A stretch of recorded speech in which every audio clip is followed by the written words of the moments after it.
Salve, galera, beleza? Que bom que você tá aqui em mais um E aí, pai, em mais um podcast. Cara, o seu podcast preferido, compartilhe com seus amigos, se inscreva no canal, deixe seu like. E aí, pai, beleza? E aí, tudo bem?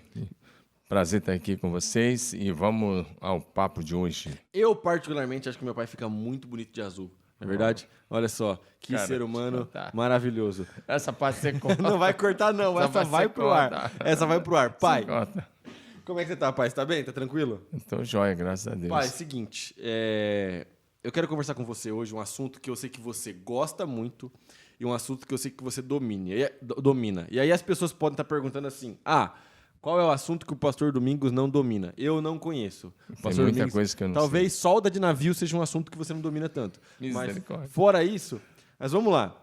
Eu quero falar com você, pai, hoje sobre missões. Vamos lá. Certo? Missiologia. Certo? E pensamento missional. Por quê? Vamos começar primeiro falando da seguinte questão.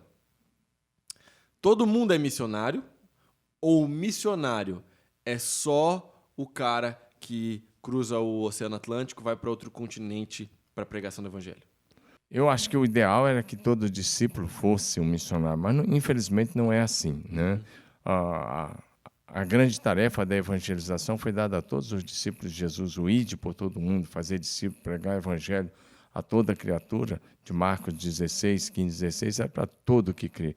Assim como Mateus 28, 18 a 20, o que se chama de grande comissão, eu não chamo grande comissão, mas eu chamo de a grande tarefa da evangelização dos povos, era uma tarefa para todos os discípulos de Jesus de todas as épocas. A grande verdade é que a maioria dos discípulos não fazem isso, né? Mas a comissão é para todos. Agora, nós temos aí fazer algumas diferenciações. Você tem o missionário na linha de frente, que é aquele cara que está lá na ponta, que está lá, dependendo dos lugares da África ou da Ásia. Alguns estão enfrentando violência, perseguição, outros estão enfrentando malária, lugares bem difíceis, situações bem atípicas daquele que se vive no Brasil. E você tem também os missionários de primeiro mundo, é claro, na Europa, hoje há um desafio de evangelizar novamente o velho continente. Então, você tem o cara da linha de frente, você tem o missiólogo, que é o cara que é o estrategista, o pensador. O cara que estuda, né? Que estuda sobre isso. O missiólogo é o cara que basicamente vai dizer teoricamente o que é que o missionário tem que fazer.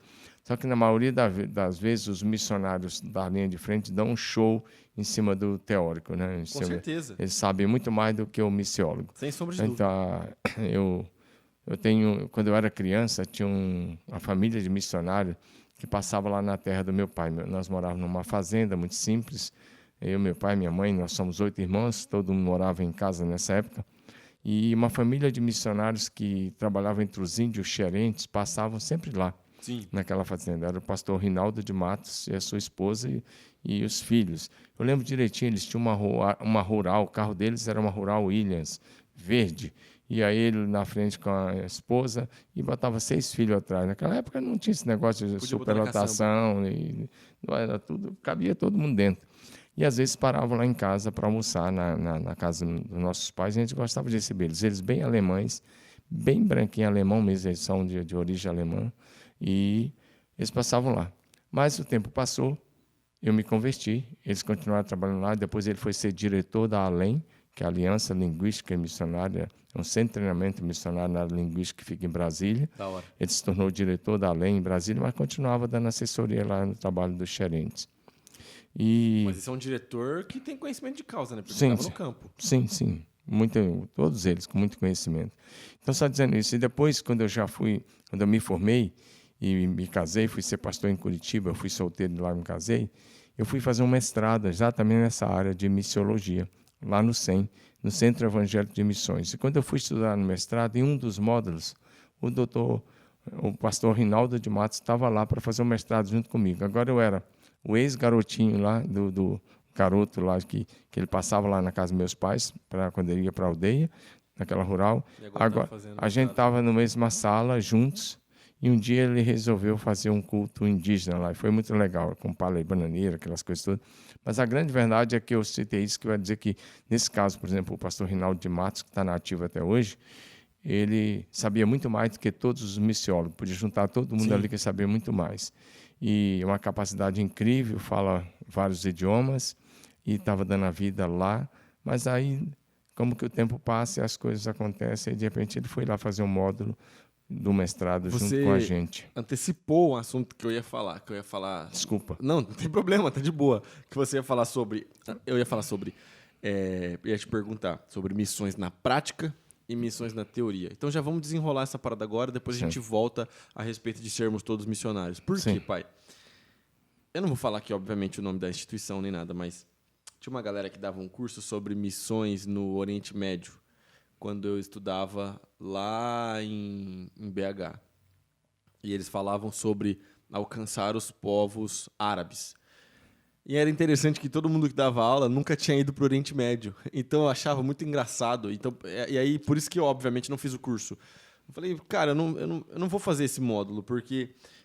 Como é que, assim, uma comparação bem assim, absurda, mas é porque eu gosto muito de esporte, né? Se eu quiser aprender a ganhar a Copa do Mundo, eu vou perguntar para quem já ganhou. Eu não vou perguntar para a seleção, sei lá, da Nova Zelândia. Os caras não sabem como ganhar a Copa do Mundo, eles não têm experiência. Eu vou perguntar para quem já ganhou. Falar assim, ei, como é que eu faço para chegar lá e ser vitorioso?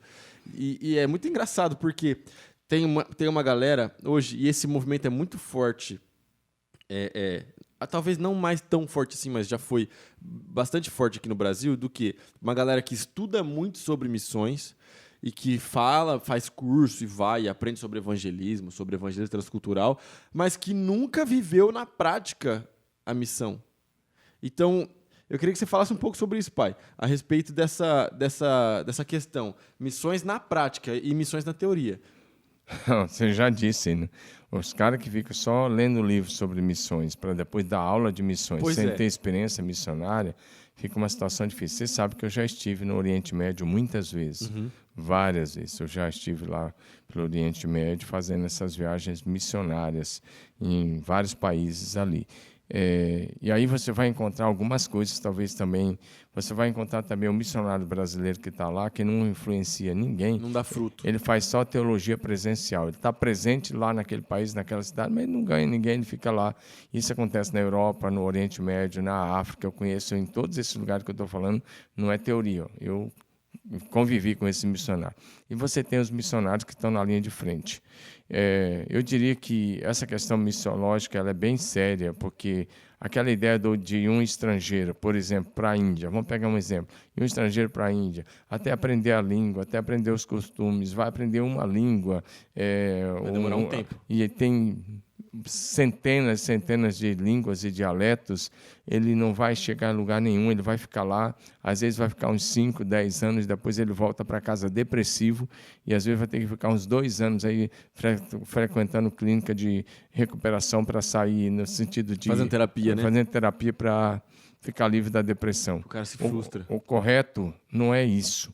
O correto na obra missionária hoje, que funciona, é você ir. Vamos lá, já que eu estou ainda. O correto é você ir, você pegar os nacionais, treinar os nacionais que já falam a língua, já falam alguns dialetos, conhecem a cultura, come a comida, não tem nenhum problema, vive naquele clima, não tem nenhuma dificuldade. Eles são dali, são nativos. É você pegar, treinar o nacional e colocar o nacional, assim dá fruto, em qualquer país. Mesma coisa do brasileiro dizer que vai para o Oriente Médio, que ele vai ganhar os árabes. Dificilmente ele vai ter sucesso, ele vai ganhar um pouco de gente.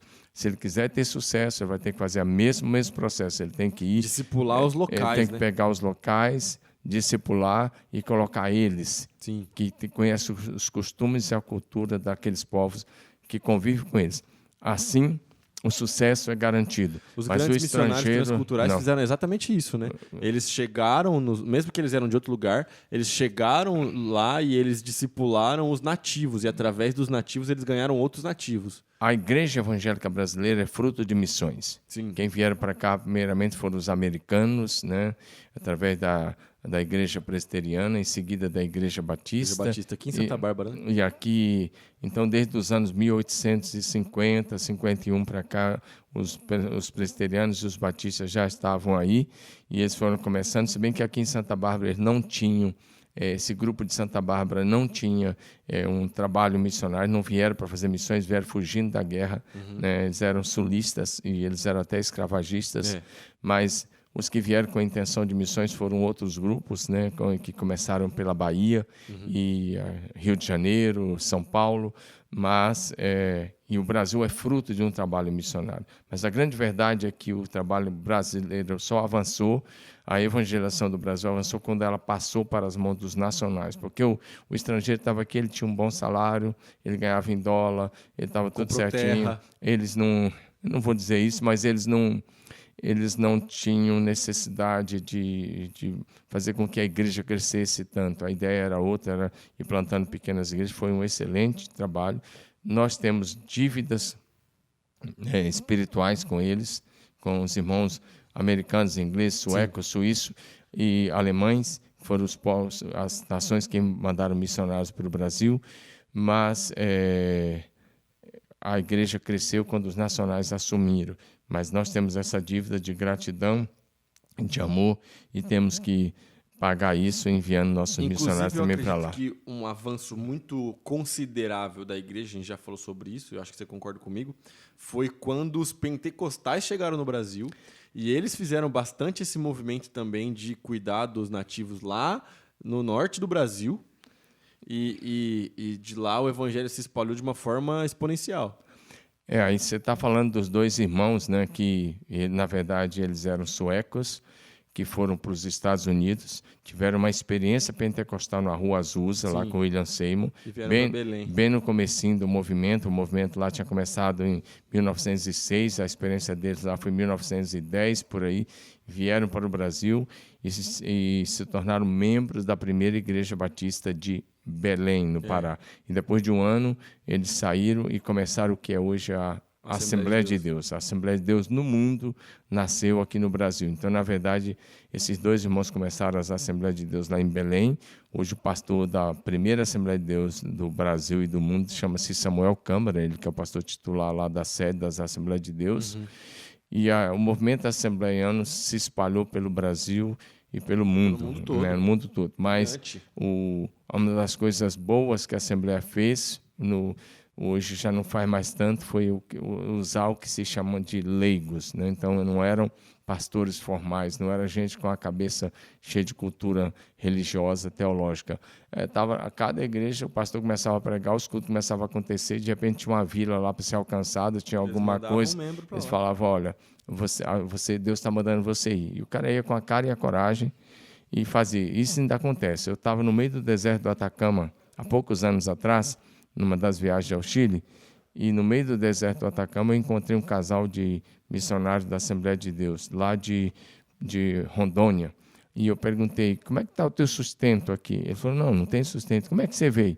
Eu dei um jeito, paguei minha passagem, senti que Deus estava me mandando para cá.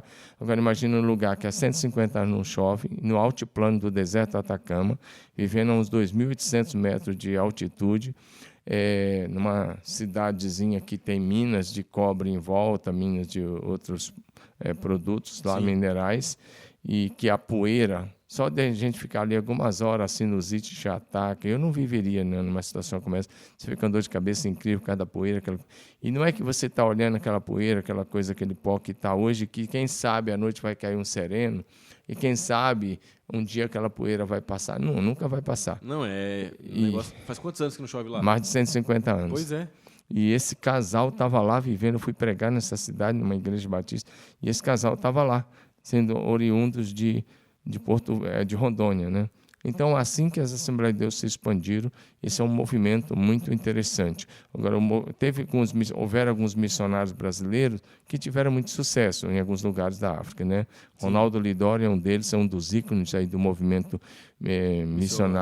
missiológico ou missional atual. Ronaldo Lidório é um dos ícones que teve bastante sucesso e é um ícone até hoje, dá para se ouvir. Tem muita coisa linda de história missionária. Tem, totalmente. E aí que entra a questão que eu queria falar com você. Bom, então beleza. A gente sabe que saber teoria missional é importante, mas é muito mais importante praticar. A gente já falou que missionário não é exclusivamente o cara que cruzou o oceano, mas todos deveriam ser missionários. Sim. E aí entra na questão que você falou, que é algo muito massa. Que é o quê? Bom, esse casal aí, eles sentiram no seu coração um chamado de Deus para cruzar o deserto e pregar o evangelho. Sim. Beleza. Só que a gente sabe que esse chamado é específico para eles, não é para todo mundo. Sim. E tá tudo certo. Porém, existe um chamado que é geral. Existe um chamado que é para a igreja. Só que existe também, né, um chamado geral, Sim. um chamado para todo mundo, que é vão, né, preguem o evangelho. Ide por todo mundo, pregai o evangelho. E esse chamado, meu irmão, ele não depende daquilo que você está sentindo, ele não depende das nossas emoções, ele depende exclusivamente da nossa obediência. Deus enviou seu Filho Jesus, e Jesus nos deixou essa palavra. Vão, prega o evangelho. Então a gente tem que ir. Então, somos todos missionários. E independente se você é um missionário de ofício que cruzou o oceano, que cruzou um deserto, que mudou, foi para o meio do sertão, ou se você está aqui na cidade de Marília, se você está na cidade que você está assistindo aí, que eu sei que tem gente de outras cidades que nos assistem, comenta aqui depois a cidade que você está nos assistindo. Uma coisa é um fato. Mesmo que você não seja um missionário de ofício, você tem que ter um pensamento missional. Ou seja, eu tenho uma missão, a minha missão é pregar o evangelho. Por onde eu passo, eu sou um pregador da palavra. Por onde eu passo, eu tenho que brilhar a luz de Jesus. Pai, fala um pouco sobre como o cristão pode desenvolver um pensamento missional. Você já tocou no ponto, é obedecer na palavra de Deus. O grande problema é que a maioria dos cristãos só levam a vida toda e não ganha ninguém para Jesus. Pois é. Agora, se você quer ser um missionário, isso começa na sua casa. Todo mundo tem um familiar, tem alguém que precisa conhecer Jesus, de com ele caminhar. Então, a primeira coisa é você ganhar a sua própria família, né? As pessoas que estão debaixo do seu raio de influência, as pessoas com quem você tem amizade. Então, seu primeiro desafio é aquele que Paulo disse para o carcereiro: crê no Senhor Jesus Cristo, será salvo tu e a tua casa. Creia e você depois vai ser usado para ganhar a sua família. Quando o Senhor Jesus libertou o endemoniado, o ex-endemoniado Gesareno, o Gadareno, como ele é conhecido, ele queria seguir Jesus. Jesus disse: não, volta e fala para a tua família. Prega para toda a tua família como Deus teve compaixão de ti, como Deus foi misericordioso com você. E a primeira missão daquele homem que fora possesso por anos, cheio de uma casta de demônios, talvez com centenas de demônios que Jesus libertou, a primeira missão dele era compartilhar com a família o que Deus tinha feito. Na região dele, não só com a família dele, mas na região dele. Depois ele começou a evangelizar 10 cidades, a região de Decápolis, ali na Galileia. Mas a primeira missão era para a família. Então, o primeiro alvo de Deus é que a gente alcance a nossa família. Então, quando eu me converti, era só eu lá em casa, né? E depois foram se convertendo. Hoje, praticamente, quase todo mundo, falta um, se converteu, o restante, todo mundo está servindo a Jesus. A gente louva a Deus por isso. Mas a missão de cada um primeiro é ganhar a família. Depois, ser testemunho na sua rua, no seu bairro, demonstrar a sua fé onde você está. Eu gosto da ideia que Davi estabeleceu. Davi, quando ele ainda não era rei, ele estabeleceu um negócio interessante que dá para se aplicar nessa questão missionária. Ele volta à cidade de Ziclag, toda tinha sido queimada. Ele estava com 600 homens, ele vai atrás dos invasores, que tinham sequestrado as mulheres, os filhos e os bens. E quando chega lá num ribeiro chamado Bezó, 200 homens falaram: não, nós estamos cansados demais, nós não vamos mais. E aqueles homens desistiram de lutar pelas suas esposas, seus filhos, seus bens. Mas Davi passa à frente com 400 homens e vence os inimigos, volta. E quando ele volta, os 400 estavam com ele e falam: não, o que nós pegamos é só nosso, né? O despojo da guerra é só nosso. Davi diz: não, o direito de quem foi é o mesmo de quem ficou cuidando da bagagem. Aqueles 200 ficaram cuidando. Então ele disse: nós vamos repartir igual. Eu gosto desse princípio de que o galardão de quem vai para frente do campo missionário, quem está lá na África, lá na Ásia, lá em algum lugar desse mundo, lá entre os esquimós, que o galardão desse cara que está lá é igualzinho àquele que oferta, aquele que ora e oferta e que sustenta. Sim. Eu gosto de pensar também na ideia, uma figura muito Não usada. use isso de desculpa para ficar acomodado, mas é porque aquele que fica, que investe no reino de Deus aqui em Marília é igual àquele que está no Afeganistão. Na linha de frente. Então, e missões não é só nesses lugares. Hoje tem países de primeiro mundo que o desafio de alcançar alguns países do primeiro mundo é infinitamente maior do que alguns países da África, por exemplo. Isso é uma coisa interessante. Nós podemos falar sobre isso daqui um pouquinho. Agora, o que acontece? É igual descer em um poço, como um poço antigo, não um artesiano, que a pessoa descia lá. Alguém tem que descer para tirar a sujeira, para limpar, para pegar, ou para continuar escavando lá. Mas alguém tem que sustentar as cordas. E alguém depois tem que puxar as cordas para tirar esse cara. O missionário é aquele cara que desceu. Mas quem ficou e que é fiel, e que ora, e que é generoso, e que participa, e que sustenta, é o cara que está com a corda na mão e que vai puxar a corda. E então, isso é tão importante. Então, o papel de quem vai é importantíssimo, mas o papel de quem fica e ora e sustenta tem o mesmo valor. E aí que eu apliquei o princípio de Davi. O galardão, a recompensa de quem vai para a linha de frente, eu penso que no último dia, a recompensa de quem foi para a linha de frente é igual à recompensa de quem ficou e sustentou com fidelidade. Agora, se você fica por comodismo e não faz nem aqui nem lá, aí é um problema totalmente diferente. Então, isso é uma maneira interessante e muito correta e muito bíblica de desenvolver um pensamento missional. Por quê? Às vezes a pessoa fala assim, ok, não é para mim, eu não quero sair daqui, minha família está aqui, minha casa está aqui, ok. Mas aí a pessoa também não se envolve com nenhum nível de missão. Não se envolve nem com o evangelismo relacional, que é o evangelismo mais fácil e mais efetivo que é o familiar. Do cristão, que é o familiar e o dos seus amigos. Sim. E não se envolve também com o sustento da obra missionária. Davi, eu não tenho dinheiro, mas você está orando? Pelo menos orando. Porque assim, na realidade, os missionários mais sérios, o que eles mais pedem não é dinheiro, é oração. Oração. Entendeu? O que eles mais pedem é sustento por oração. Eles pedem, gente, orem por nós. Se você não tem dinheiro, não tem problema, mas ore por nós. Ore todo dia pelos missionários que estão no campo. Sim. E o evangelismo relacional, eu falo que ele é o mais fácil, porque todo mundo conhece alguém, como meu pai falou. Você conhece um amigo, você conhece um irmão, você conhece uma tia, você conhece um primo. Você pode marcar um almoço, você pode dar um churrasco, você pode fazer um lanche, pode tomar um café, um chá e aproveitar e dar o seu testemunho. E você pode fazer uma célula. Na sua casa. A célula é o melhor lugar do mundo para evangelizar. Eu posso afirmar isso com convicção. A célula é o melhor lugar do mundo para evangelizar. Coloca aqui, ó. Eu pego a aposta com você que está assistindo aqui hoje. Pega um cara bom, líder de célula bom, que a célula dele multiplica, que ele está ganhando gente para Jesus. E pega um cara que não concorda com célula, que não faz célula. Eu sei que a gente não precisa ficar falando de número, mas vamos ver quem deu mais fruto, tá ligado? Eu garanto para você que o líder de célula influenciou e discipulou, cuidou e ganhou de mais pessoas de forma mais efetiva do que o cara que só faz evangelismo de rua, essas coisas. Não que evangelismo de rua não seja uma coisa boa. Eu amo evangelismo de rua. Eu mobilizo a galera para evangelismo de rua. Mas o fruto do evangelismo de rua é muito pequeno. É muito pequeno, mas marca a presença na cidade da igreja, que é importante, mas o evangelismo na célula, cara, a célula é um lugar maravilhoso para você pregar o evangelho.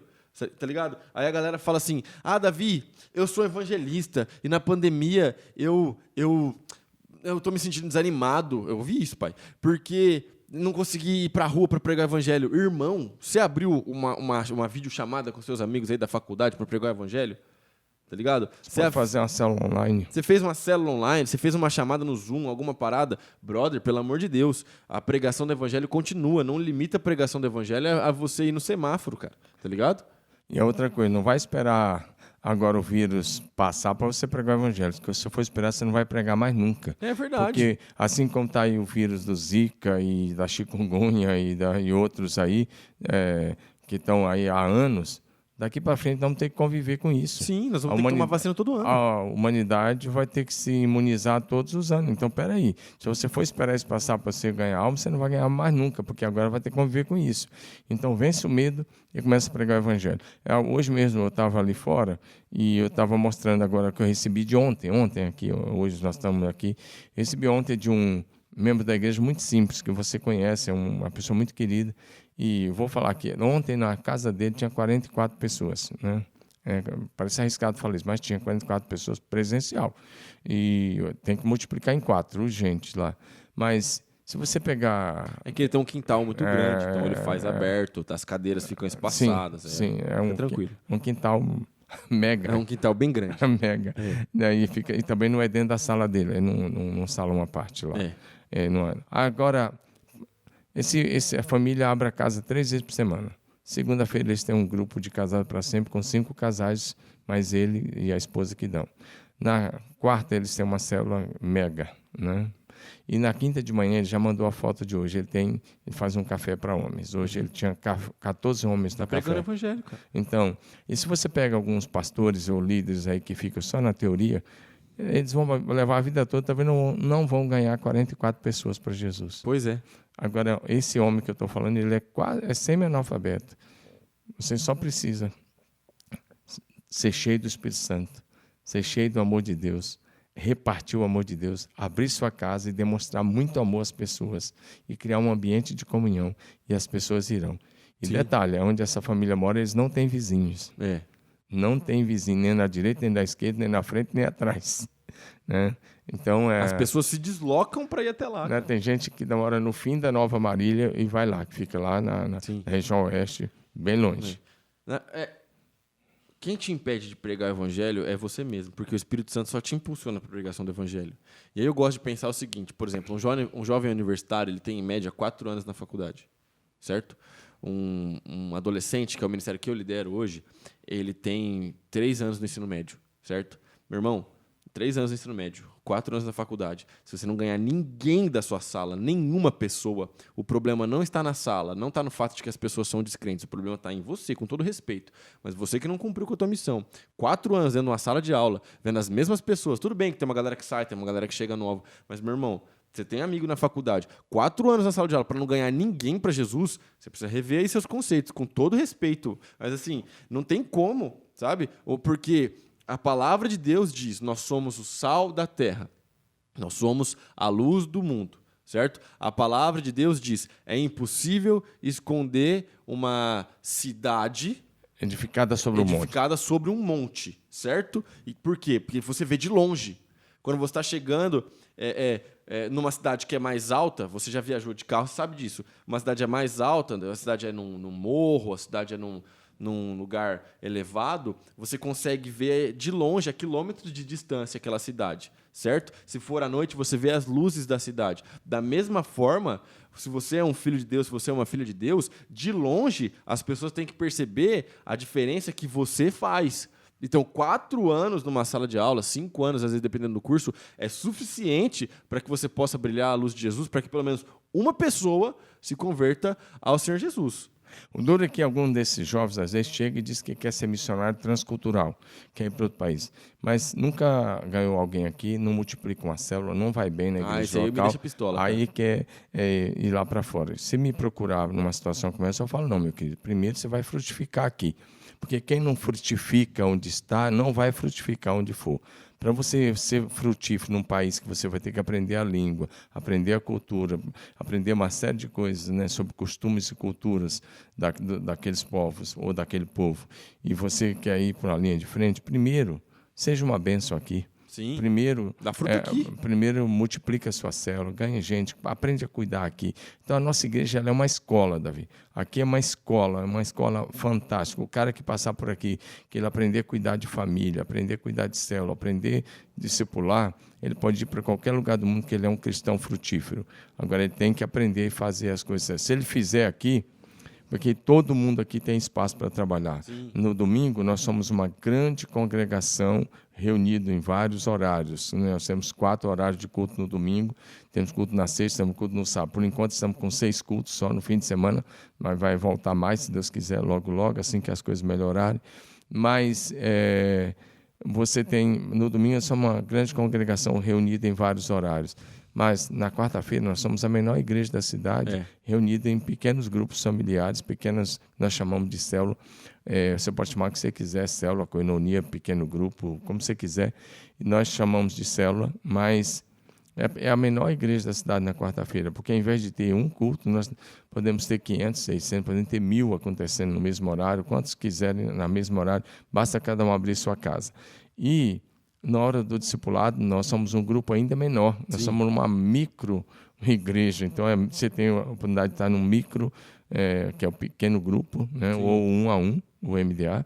E aí você tem a oportunidade de estar na menor igreja, que é a célula, mas ali Jesus está, porque quando tiver 2 ou 3 reunidos no nome dele, ele está presente. E você tem a oportunidade de celebrar no domingo aquilo que Deus está fazendo. É assim que vivemos, é assim que andamos. Então, quem quiser ser frutífero, quem quiser receber o galardão do Senhor por cuidar de vida, então entra conosco e vem conosco, vem somar que vai dar certo. E a célula, receio, pai. A célula é o melhor lugar do mundo para você começar a frutificar. Às vezes a galera tem receio de abrir a casa. A gente abriu nossa casa por muitos anos e ainda abre até hoje a nossa casa para fazer célula. Eu mudei de casa e hoje eu não abro na minha casa porque eu não posso ainda, mas em breve a gente vai poder abrir lá. Mas a questão é a seguinte, cara. Eu gosto de um texto que é pouco usado para falar sobre célula, mas eu gosto muito desse texto, vou falar aqui para você. Quando Jesus manda os discípulos buscarem um jumentinho que ele iria usar para entrar em Jerusalém, tem um trecho ali da Bíblia que é muito interessante, que ele fala assim, ó, o Senhor Jesus vai devolver. Não é verdade? Está lá na Bíblia, está escrito. Manda pegar o jumento, e avisa o dono do jumento que o mestre precisa usar, o mestre precisa do seu jumento, mas o mestre já vai te devolver. Deixa eu te falar um negócio. O Senhor Jesus, ele quer usar a sua casa, e ele decidiu usar a sua casa para a pregação do evangelho na sua cidade, na cidade de Marília, mas fica tranquilo que isso não vai ser em vão.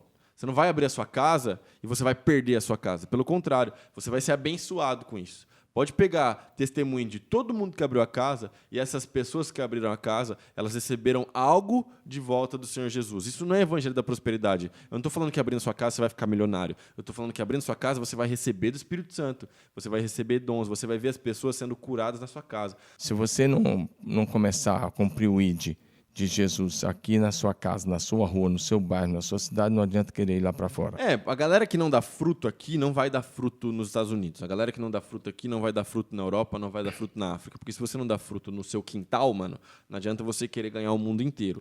E é muito interessante, eu posso falar isso também com convicção, a gente recebeu essa informação essa semana de uma fonte extremamente confiável, que é o quê? Por que eu vou falar isso? Os jovens universitários, eles sempre têm uma desculpa que é a seguinte, é muito difícil pregar o evangelho na faculdade. Porque é um ambiente, às vezes, em sua maior parte, ateu, é um ambiente pós-cristão, é um ambiente não aberto para a fé. E aí, a galera traz essa ideia para mim. O pastor doutor Elias Dantas trouxe uma informação muito, muito importante para nós a respeito tanto da evasão dos jovens quando eles entram na faculdade, quanto também do fato de que alguns países desenvolvidos que têm base cristã estão vivendo um momento de pós-cristianismo porque eles não ganharam os jovens. Não é verdade? Então, a parada é a seguinte, meu irmão, o ambiente da faculdade pode ser um ambiente difícil, mas não existe nada que é difícil para o Espírito Santo. Não existe nada que é difícil para o Senhor Deus.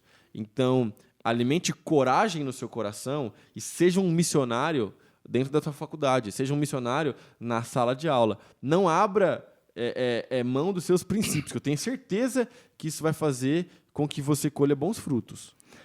Isso é muito importante, né? Porque se você quer começar a missão, primeiro você começa orando. Eu digo, vai para o seu quarto e ora. E pede ao Senhor a oportunidade de compartilhar o seu testemunho com alguém. Você nem precisa levar a Bíblia. Mas, dependendo da ocasião, você está no intervalo de uma aula para outra, você está no horário do intervalo, você pode sentar com alguém, você pode compartilhar, você pode dizer, olha, a minha vida era assim, eu vivia dessa forma, antes de Cristo, mas eu tive um encontro com Cristo e a minha vida hoje é assim. Então, as pessoas, ao mesmo tempo que parece que é um ambiente de resistência, as pessoas também estão abertas para novas experiências, estão carentes, as pessoas estão depressivas, as pessoas estão carentes de esperança. Ao mesmo tempo, elas olham para frente, não vê muita saída, não vê muita esperança, elas olham, elas estão decepcionadas com uma série de coisas.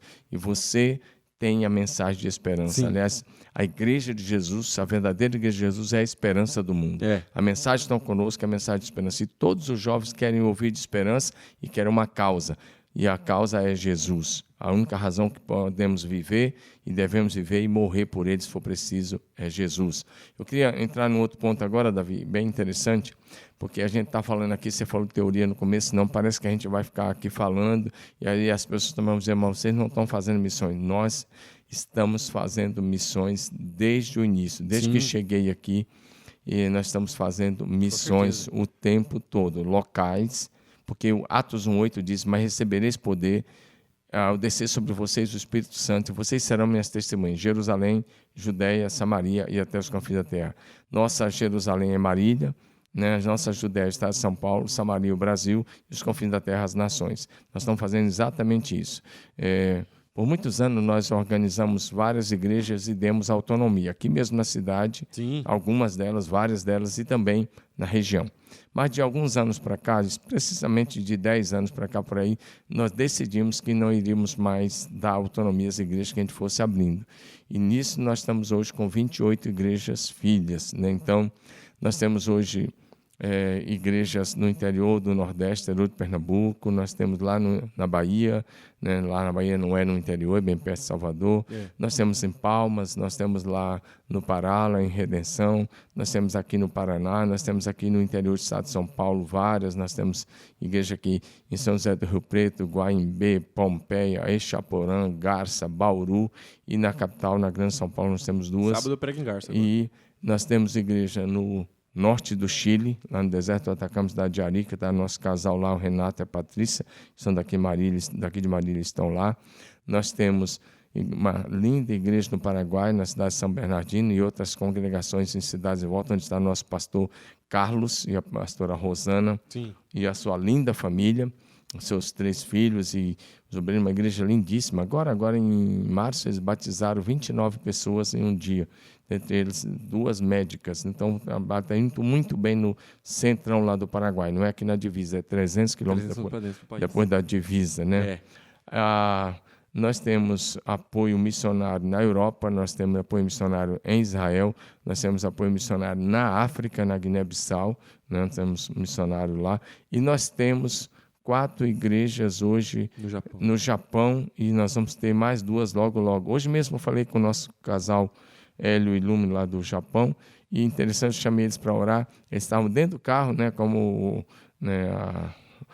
acho que é o 4G lá ainda, não sei se é 4 ou 5G, acho que é o 4G ainda, é muito bom. De dentro do carro, o carro na rodovia, eles participaram da live de oração, e os 2 oraram com a gente. Claro que ele orou de olho aberto, meio que japonês tem o olho meio fechado mesmo, mas esse casal, por exemplo, é um casal aqui de Marília, que estava, quando eu cheguei aqui, eles tinham morado um tempo no Japão, tinham voltado para Marília, e eu treinei eles 1 ano, bem intensivo. Eles tinham que ler um livro por semana, fazer uma resenha por semana, de terça a terça, e toda terça a gente se encontrava, corrigia a resenha e dava outro livro para ler, porque ele é contador. Agora ele tem teologia também, mas na época ele só era formado em contabilidade, e ela pedagoga, mas na época era só isso, e eu treinei intensivamente 1 ano, mandei de volta para o Japão, foi o nosso primeiro casal. Então nós temos 4 igrejas lá, nós temos uma igreja em Fuji, né, no Japão, onde está o pastor Moisés e a Hannah, que trabalharam aqui com a gente 6 anos e meio aqui dirigindo o seminário. E é uma cidade muito bonita, próxima ao Monte Fuji, né? Se o tempo estiver bom, você enxerga o Monte Fuji, né? A única época que dá para subir é agosto. Eu vou subir, cara. Final de julho, agosto, ele está dizendo que vai subir. É um alvo e tanto, é muito legal, tem que estar bem fisicamente. Mas então lá está o Moisés e a Hannah, que são daqui, né, ligados a nós, da nossa igreja filha lá em Fuji. Lá em Higashura está o pastor Hélio Miura e a Lume, que são os casal naturais aqui de Marília. Os pais deles moram aqui, os pais do Hélio moram aqui, o pai da Lume já faleceu, mas a mãe ainda mora aqui. Nós temos em Randa o pastor Claudinei e a Júlia, são de Maringá, da região de Maringá, né, aí no Paraná. E nós temos lá em Comac o pastor Carlos, que é oriundo aqui de Ourinhos, aqui no Brasil. E esses homens todos foram para lá para trabalhar, mas depois se tornaram pastores, são missionários, são homens de Deus. E nossos próximos alvos é abrir uma igreja em Toyota, né, que é a cidade de onde vem a Toyota. E nós já estamos com célula forte lá em Toyota, um grupo muito bom. Vamos ter uma igreja muito boa em Toyota. E vamos ter uma igreja em Nagoya, que é uma cidade linda. Uma cidade muito top. Lá uma cidade incrível boa, de se ver. Nós estamos com célula lá. Inclusive o Hélio Alume hoje estava indo para a célula na casa de um homem que é um brasileiro, que o sobrenome dele é Brasil. Né? Eu tive a oportunidade de conhecer, fui lá no apartamento dele. Fizemos célula lá com ele, muito bom. E nós já estamos com célula em Nagoya, né? Então nós vamos ter a igreja em Nagoya logo, vai ser uma igreja diferente, um modelo diferente do jeito que você sempre sonhou, que é uma igreja café, vai ser uma cafeteria na frente normal a semana toda, e no domingo, no horário de culto, você pega, você junta as cadeiras e faz o culto. Da hora demais. Vai ser um negócio bem diferente. Irmão, a nossa igreja, a sua igreja, é uma igreja extremamente missional. A gente tem essa mentalidade e a gente sempre investiu e nós sempre vamos investir em missões.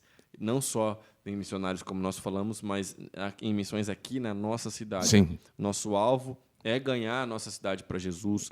Nosso alvo vamos ganhar. É a pregação do evangelho, é ser algo constante na sua vida, é que você possa avançar o reino de Deus por onde você passar.